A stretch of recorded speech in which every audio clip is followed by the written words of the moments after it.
அதே போல் பப்பாளி பழத்தை நம்ம டெய்லி சாப்பிட்டுட்டு வரும்போது சர்க்கரை நோய் வராமல் தடுத்துக்கிடலாம். அப்படி சர்க்கரை நோய் உள்ளவங்க வந்து டெய்லி ஒரு 4-5 பீஸ், சின்ன சின்ன பீஸாக ஒரு 4-5 பீஸ்லேருந்து ஒரு 6-7 பீஸ் வரைக்கும் டெய்லி சாப்பிட்டுட்டு வரும்போது சர்க்கரை அளவை வந்து நல்லா கட்டுப்படுத்தலாம். அதுக்கு பப்பாளி பழம் நல்லா பயன்படுது. இப்போ நம்ம முட்டை தொக்கு ரெடி ஆயிட்டு.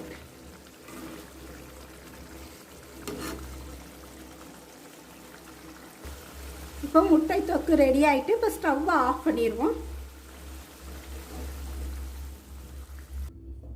பாருங்க, முட்டை தொக்கு ரெடி ஆயிட்டு.